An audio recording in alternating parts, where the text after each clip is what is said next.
Former Australian cricketer and current ABC grandstand commentator Dirk Nannes says he suspects he has played in matches which were fixed, as the controversy continues over allegations of plans to spot-fix a test in Australia.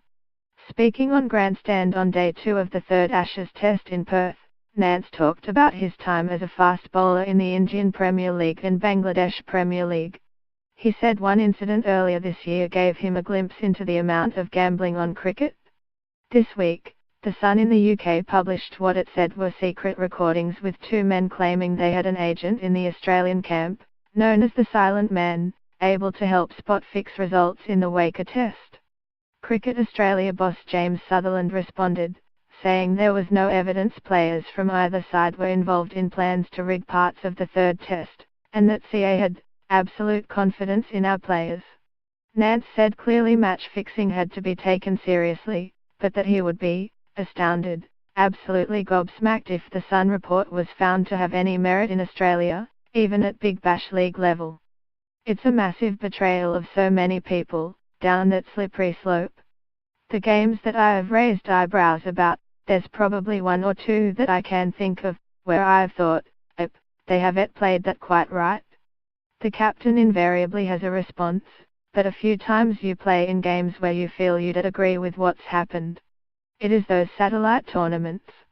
The smaller the tournament, the more vulnerable. Nannes acknowledged he had seen questionable passages of play during his time in the Bangladesh Premier League. The security guys knew it, the guys on the ground knew it, everybody knew it. What do you do as a player? The ICC guys, unless you've got the smoking gun, they've got no investigatory powers to confiscate phones and stuff all over the world.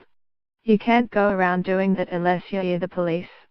The Bangladesh Premier League, that was the interesting one. The first time there were owners who'd come along. The owners were allowed on the ground, but there'd be a team manager going to the owner and saying, "What are we doing next?" Then going to the coach. The security guys were saying enough was enough, but it just kept going on. The owners were sitting there on the phone. The owners were demanding that they be in constant touch with the coach because that's why they bought the team. Anytime something happened, they'd lift their sleeve and speak into the microphone, and have time to do whatever they were doing. Security couldn't do anything except kick them out. Actually, in Bangladesh they couldn't even do that.